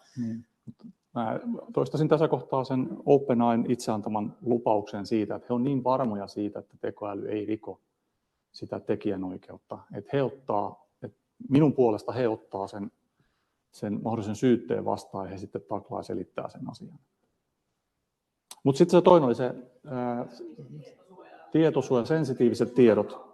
Tutkimusaineistoa, mikä on luottamuksellista. Ja sitten jos mä haluan käyttää ChatGPT:tä, mikä analysoida vaikka erittelemään niistä sisältöä, niin onko sun turvallista antaa ChatGPT:lle sitä mun luottamuksellista aineistoa? Puhuja voi vastata tähän omansa ja sitten laitetaan tuo kysymys tuonne. Onko ChatGPT käsittämään luottamuksellista tietoa? Joo, eli tähän liittyy tämmöinen niin sanottu koulutusmateriaalin käyttö, varsinkin sitten siinä ilmaisversiossa, että että asioita, joita näyttää sille ChatGPT:lle, niin niitä sisältöjä voidaan jossain osin ottaa mukaan koulutuskäyttöön, ja sitten jos niissä on ollut tämmöistä sensitiivistä tietoa, niin on siinä teoriassa riski, että jotain sellaista tietoa menisi sitten sen koulutusmateriaalin kautta sille tekoälylle. Meillä esimerkiksi tässä versiossa, mitä käytetään, niin tämä 4:nkin muistuttaa samasta, että voi olla vielä koulutusmateriaali. Meillä on tutkimusryhmän käytössä on sellainen versio, no tekninen termi, mutta me käytetään tätä tekoälyä rajapinnan yli, ja siinä rajapintakäytössä oli ainakin se, että sitä materiaalia ei mene sinne koulutuskäyttöön. Plus, että tästä palvelusta on sitten tästä nyt näkyvästä tästä Plus-versiosta seuraava taso on tämmöinen tiimiversio, eli 2 tai useampi henkilö tekee niin kuin yhteistyötä tämän chatin kanssa, teillä on yhteisiä projekteja, niin siinä oli myös mainittu, että sitä sisältöä ei oteta mihinkään koulutusmateriaaliin. Tavallaan, että jos siirrytään tämmöiseen premium-palveluun, niin sitten palvelutoimittaja antaa tämmöisiä lupauksia, rajauksia sitten siitä, että nämä sisällöt sitten suojataan tavallista paremmin. Mutta yleisenä suosituksena voisi olla, että vähän niin kuin mullakin oli tässä tämä materiaali, niin ennen kuin mä annoin tämän tuolle ChatGPT:lle, niin mä itse asiassa sensuroitiin tästä organisaatio- ja henkilötietonimet pois. Ja mulla taisi olla tuolla, jos mä muistan, mulla on tuolla kohta, tämä on hauska. Joo, mä kysyin, mä olen antanut materiaalia, vielä varmistaa, että oliko mulla livahtanut sinne jotain niin omia nimiä tai meidän organisaatiota, että ketkä ja missä ovat tässä luennossa mukana. Olin vaan antanut tämmöiset nimikirjaimet J ja T, niin näin tämä sitten ei ainakaan tekstissä vuotanut sinne, eikä se sellaista yhteyttä löytänyt. Mutta joku tämmöinen malli voisi olla, että jos haluaa vaikka jollekin, vaikka toiselle, että jos olisi vaikka yritysmaailmassa pitäisi toiselle yritykselle tehdä jonkinlainen vaikka tarjouspyyntö, niin ihan kannattaa käyttää semmoista jotain X ja Y ja Z niissä kohdissa, missä on tarkoitus sitten myöhemmin lisätä se varsinainen joku nimi tai organisaatio. Mutta ChatGPT kyllä ymmärtää, että se voi luoda sen sisällön niin, että se varaa paikan sille sensitiiviselle tiedolle tai tässä tapauksessa sille varsinaiselle tiedolle. Toivottavasti sain vastattua. Joo, pääsääntönä taitaa olla, että mitä enemmän maksaa rahaa, niin sitä todennäköisempää on, että niitä ei käytetä mihinkään. Ja kun käyttää sitä ilmaisversioa, niin se on todennäköisempää, että se menee johonkin.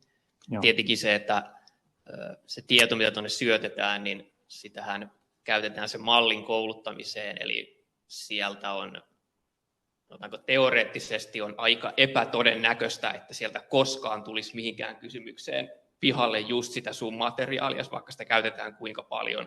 Mutta tietenkin, että jos se on kovin sensitiivistä tai arkaluontoista, niin sitten se on ihan, kannattaa siihen varautua, että ei välttämättä pistä kuitenkaan. Joo. Ja sitten esimerkiksi meidän tutkimusryhmässä me selvitetään niin vaihtoehtoa tämmöiselle niin kaupalliselle palvelulle.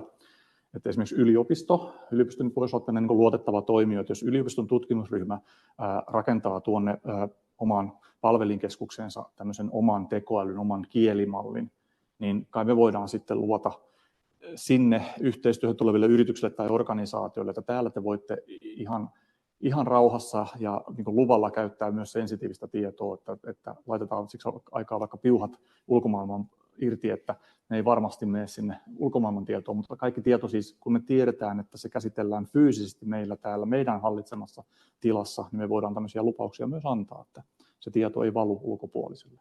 Ja tarvittaessa voidaan tietysti tehdä niin, että se työnaikainen vaikka tietosisältö, että mehän voidaan se helposti myös tyhjätä tuolta meidän palvelimesta. Eihän meillä ole sellaista intressiä sitä säilyttää, niin kuin taas sitten jollain tämmöisellä kaupallisella toimijalla. Muita kysymyksiä chatissa? Tai? Chatissa on useitakin kysymyksiä, okay. Mistä voi lähteä liikkeelle. Tuosta voi suoraankin vastata. Joku kysyy, mitä kieliä voi käyttää esimerkiksi ChatGPT:ssä. Onko pakko käyttää englantia? Niin tähän on helppo vastata.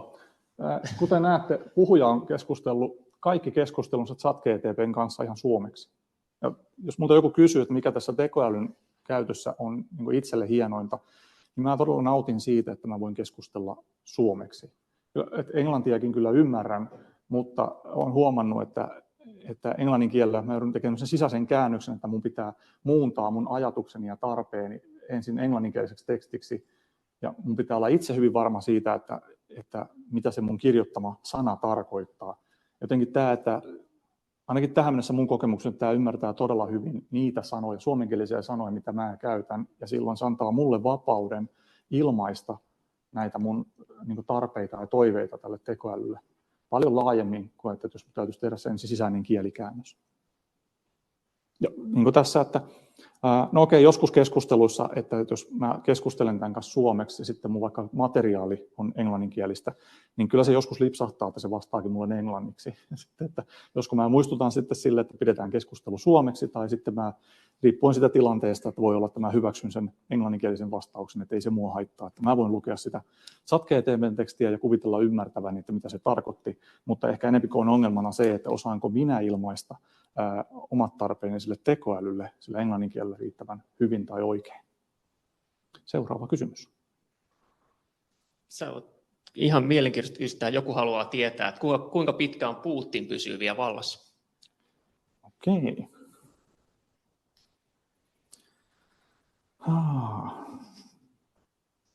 Kysymyksiä. Onko se sitten ulkopolitiikasta? Onko se kansainvälistä politiikkaa? No, tehdään näin. Voinko kysyä? Tai miksi en voin kysyä, totta kai. Kysy suoraan ja kato, haluaako se kertoa siihen meille arvioon. No, näkemys. Tämä on taas, tekijän täytyy taas hetki miettiä, niin kuin se ohje oli, että anna joku tausta ja anna joku tavoite. No nyt mä oletan, että tämä tietäisi tämän kyllä henkilön taustan. Anna näkemys siitä. Niin oliko se miten kauan? Kyllä, miten kauan Putin pysyy vielä vallassa? Laitan sen verran taustaa. Venäjän. Noin, kirjoitan oikein typo tuonne mukaan. Putin pysyy vallassa. Kohta joku tulee katkaisemaan meiltä piuhat, että me ei saa tämmöisiä poliittisia kysymyksiä täällä yliopistolla esittää. Mutta tässä tulee taas se ajantasaisuus, että en usko, että tämä malli on vielä päivitetty tähän ajan hetkeen. Että niin hän sitten lähtee vastaamaan kohteliaasti. Tietysti toinen voisi olla, että jos me haluttaisiin niin analysoida, että minkä verran ChatGPT:llä on vaikka tietoa tämmöistä poliittisesti vaikuttavasta henkilöstä, ja sitten, että pyytäisiin analyysiä siitä, että millaisia niin kuin vaikka vahvuuksia tai resursseja tällä kyseisellä henkilöllä olisi mahdollisesti käytössä varmistaakseen jotain jatkokautta, niin sieltä voisi löytyä sitten monenmoista vastausta. Seuraava. Osittain ehkä tuohon aikaisempiin kysymyksiin, niin voiko näitä ChatGPT-vastauksia käyttää esimerkiksi journalismissa vai onko nämä kuinka sepidettä, mitä tuolta tulee pihalle? Niin, joo. Että jos kirjoittaa uutisjutun copypastella ChatGPT:llä, niin todennäköisimmin en kyllä lähettäisi suoraan päätoimittajalle. Että, tämän tekoälyn idea on siinä, että sen todennäköisyydensä perusteella se kirjoittaa meille jotain sisältöä, mutta ei se itse tiedä siitä, että onko sen kirjoittama asia nyt niin kuin totta tai tarua. Se kirjoittaa sen jonkinnäköisellä todennäköisyydellä. Kannattaa käydä katsoa sitä Wolframsin ja Hicksin esitystä siitä, että miten niin kuin kysymykseen lähdetään rakentamaan vastausta. Hyvä puoli tässä on, että tämä voi auttaa sitä toimittajaa niin kuin rakentamaan sen uutisjutun. Tämä voi tehdä sen rungon siihen ja ne tarvittavat sisällöt, elementit siihen, että jos halutaan tehdä jotenkin myyvä tai kiinnostava, niin se voi antaa siihen sitä vinkkiä. Mutta loppukädessä kyllä se sisällön oikeellisuus jää sitten sen lukijan tarkistettavaksi. Eli jos vaikka nyt itse halusin käyttää chat-keskusteluja tämän luennon laatimiseen, niin otin tavallaan tietoisen riskin siitä, että saattaa olla, että olen itse ymmärtänyt vasteen vaillinaisesti ja puhun teille puuta heinää. Toisaalta yritin käyttää siihen myös muita taustalähteitä tarkistaakseni niitä asioita, että vaikka nyt sitä Googlen hakua, että löydänkö minä sieltä vastaavia asioita, mitä tämä chat-keskustelu mulle tuotti. Ja sen perusteella mä sain ainakin itselleen niin kuin vahvemman olon siitä, että vaikka se niin kuin ChatGPT, vaikka se prosessiin kulkuu, että kun mä olin tarpeeksi monesta eri lähteestä samannäköistä sisältöä siihen löytänyt, niin mä ajattelin, että joko nämä kaikki muukin puhuu puuta heinää tai sitten se voisi olla totta. Eli kannattaa verrata ja tarkistaa niitä taustoja, mutta että hyvää sanotusapua tämä kyllä tarjoaa. Kyllä, ja sitten samoin No, tuo suomen kielen teksti näyttää ihan ok tuossa, mutta varsinkin englanninkielisessä tekstissä tuolla on tapana joskus tehdä aika lailla, sanotaanko, proosallista tai runollista ulkoasua, eli se käyttää paljon semmoisia adjektiiveja, mitä ihminen ei oikeasti käytä. Eli se näyttää vähän liian hienolta kieleltä moneen käyttötarkoitukseen. Eli se on kanssa, kysyttiin myös väitöskirjoja tämmöiseen journalistin käyttöön, niin se kieliasu saattaa olla vähän semmoinen, että se näyttää ei hyvältä ihmisen silmään, ja sitä täytyy vähän opastaa lisää, jotta se saisi siitä. Tuo on hyvä pointti. Meillä itse asiassa me teimme tuossa erästä työtä, missä me uudelleen muotoilimme tekstejä. Ja siinä tekstin sanotusohjeessa tekoälylle annettiin ohjeeksi, että se on tietylle yleisölle. No, ehkä tässä kohtaa voin jo paljastaa, että se oli tarkoitettu elinkeinoelämän edustajille, toimitusjohtajille tai tekoälystä kiinnostuneille teknisille ihmisille. Ja tämän taustoituksen kautta, ja sitten oli vielä se vaatimus siitä, että ei vaadittu aikaisempaa tuntemusta aiheesta. Lopputuloksena me saatiin tekstejä, joita on varsin mukava lukea. Ne ei ole semmoisia teknisiä tekstejä, vaan on ihan sujuvia. Ja yksi jännä kohta, mitä löysin siitä tekstistä, oli just, jossa kollega Petri mainitti, että mitä sanoja tai sanamuotoja se tekoäly oli sinne sisällyttänyt. Ja taisin kommentoida sitten, että täältähän tulee runsaasti uudenlaisia sanoja, mitä en ole itse aiemmin ajatellut käyttää niin kuin lauseissa, mutta kyllä nämä ihan sopivilta toimivat tässä, että tässä voi niin kuin rikastuttaa omaa sanavarastoa, mutta tilanteen ja tarpeen mukaan. Että voi olla, että jos joku nyt tekisi sen englanninkielisen väitöstyön, niin jää heti kiinni siitä, että se on jotenkin liian tietyllä tekstimuodolla kirjoitettu. Kannattaa harjoitella. Viimeinen kysymys. Joko? Tuhoaa tekoäly ihmiskunnan? Hyvä. Tämä sisältyy tuohon luennon pimeän ja valoisan osuuden käsittelyyn. Niin, miten se laitetaan? Tuhoako?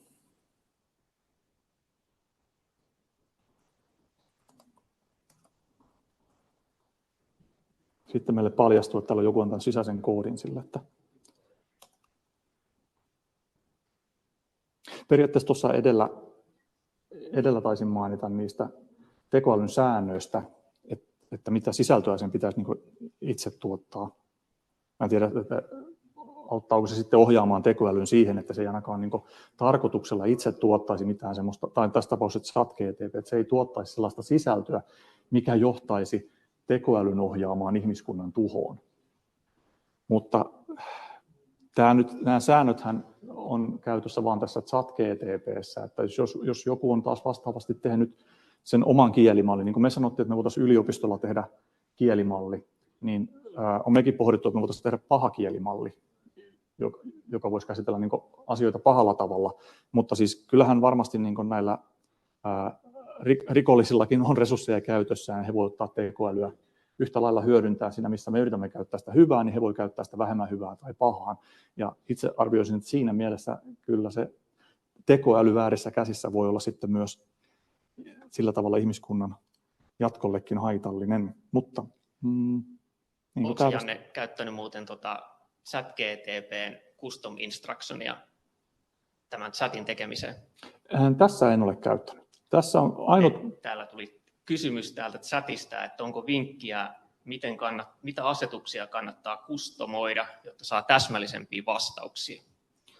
Joo, tuossa otetaan se tuohon seuraavaan kysymykseen, että miten se kannattaa rakentaa. No, mutta toinen kysymys tästä vastaa ohi, että joku kysyy myös, onko ChatGPT maksullisen version kysymysrajoituksia mahdollista kiertää. Eli tässä ei tullut esille, mutta tosiaan myös tässä maksullisessa versiossa on rajoitus, mikä on muistaakseni 40 kysymystä per 3 tuntia. Eli 3 tunnin aikana saa 40 kertaa kysyä, minkä jälkeen joudut odottelemaan, että saat kysyä siltä lisää. Tästä chatista sitä ei pysty kiertämään mitenkään, mutta jos käyttää sitä rajapintaversioa, mikä toki vaatii vähän enemmän sitä teknistä tietoa, niin siellä ei ole rajoitusta, vaan siellä laskutus perustuu niihin kyselyihin. Eli mitä enemmän sä kysyt, niin sen mukaan sinut laskutetaan. Joo, meilläkin voi tässä jopa demossa napsahtaa päälle sellainen tilanne, että toi käyttömäärän rajoitus astuu päälle, että riippuen kuinka raskaita kysymyksiä me tuolta sitten kysymme. Mutta joo, tässä yritin kysyä chatilta, että miten tämmöinen kysymys kannattaisi rakentaa. Ja, no niin, selkeää täsmällistä, tarjoa kontekstia. Custom instructions. En tässä esitellyt sitä tarkoituksella, se on tekninen osa. Voi olla, että joku toinen puhuja tai esittelijä on kertonut paremmin sitä custom instructionista.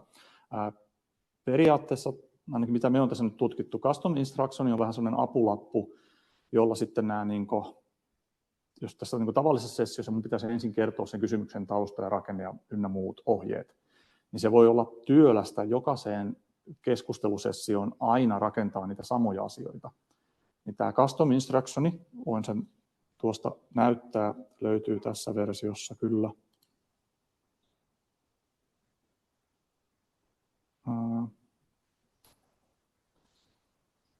Nytpä se äkkiä muista. Missä se muuten piti olla? Pustamisen. Oliko se noin? Joo, custom instruction. Nyt se on tyhjä. Mutta siis tämä custom instruction tarjoaa käytännössä vaan semmoisen apulapun tai alustan, mihin ne asiat, mitä jos samoja ohjeita tarvitsisi käyttää monta kertaa, niin tämä on hiukan oikopolku siihen, että ne ohjeet voi kirjoittaa tähän sivulapulle ja asettaa sen tuohon, että käytä tätä ohjeistusta kaikkiin seuraaviin kysymyksiin. Näin me esimerkiksi toimittiin, kun me tehtiin tämmöistä tekstien uudelleen muotoiltua, niin me itse asiassa viritettiin, etsittiin sellainen malli tähän custom instructioniin, jonka ohjeiden avulla se ChatGPT tuotti meille sitä haluttua tekstiä, ja kun me oltiin löydetty sopiva malli siihen, niin sen jälkeen me alettiin tuottaa niitä tekstejä sitten ihan massoittain. Ja samalla me seurattiin sitten, että kuinka hyvin tämä custom instructioni sitten oikeasti pysyy sen tekoälyn siellä muistissa ja kuinka tarkkaan se noudattaa näitä. Voisi itse asiassa kokemusten perusteella sanoa, että tämäkään ei ole satavarma, että kuinka hyvin tuo custom instructioni toimii, mutta siis käytännössä se on tämmöinen apulappu, ja täällä on rajoitteena, täällä on 2500 merkin kenttää. No, tuossa nyt näkyy pientä otetta, mitä me on kirjoitettu sinne tekstiin. Käytännössä tässä mallissa itse olin todennut se, että ensimmäistä kentästä tarvitsen vain hiukan tietoja ja sitten toiseen kenttään on kirjoittanut enemmän tämmöisiä ohjeita. Mutta tämä on todella sellainen niin kuin taiteenlaji, että harjoittelemalla, että miten se kysymys kannattaa rakentaa. Ja voi olla, että joku näppärä, niin se ei tarvitse tuommoista apulappua ollenkaan, että se kysymyksen rakentaminen vaan lähtee sitten harjoittelun myötä luonnostaan semmoisella tavalla, että se ChatGPT tuottaa hyviä tuloksia. Muita vielä. Tosi paljon kiitoksia yleisölle sekä täällä että siellä kameran takana, että saadaan tämmöistä keskustelua aikaa. Jos me ei ehditä kaikkiin kysymyksiin täällä vastaamaan, niin pohdittiin, että me voidaan tuo chatti vielä tuosta katsoa sitten läpi ja koostaa sitten niitä vastauksia. Jos ei tähän tallenteeseen pääse mukaan, niin sitten tuohon materiaalisivulle, että voidaan sinnekin muutama kysymysvastaus ehkä laatia. Oliko se tyhjä siellä? Meillä on ilmeisesti 2 minuuttia vielä esitysaikaa jäljellä. Kyllä näin on. Mutta hei, siirrytään hetkeksi takaisin tuohon esitykseen. Ja pientä yhteenvetoa.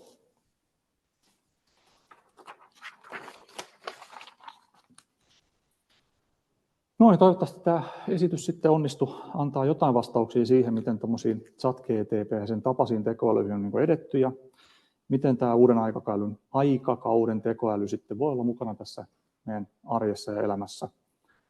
Sen kyvyt laajenee päivä päivältä ja rajoittavana tekijänä on lähinnä se ihmisen kyky määrittää asioita. Kykyjen väärinkäytökset luovat tarpeen luoda pelisääntöjä ja sääntöjen sopimiseen kuluva aika sitten taas valitettavasti hidastaa tätä tekoälyn yleistämistä ja levittämistä. Yleisön kysymyksistä huomasin, että hyvin laajalla skaalalla lähdetään kysymyksiä kysymään, niin ajankohtaiset asiat askarruttaa. Ehkä voi olla vähän harmi, että ChatGPT ei pysy niin ajantasaisena tästä meidän niin kuin ympärillä olevista asioista, että jos ajattelee, että se olisi tämmöinen uusi uutistoimisto, niin siihen se ei ehkä pysty, mutta sitten tämmöisiä pidemmän aikavälin asioita sen kanssa voi kyllä keskustella. Eli voidaan todeta, että ihminenhän se sitten ratkaisee, miten tätä tekoälyä hyödynnetään. Kiitos teille.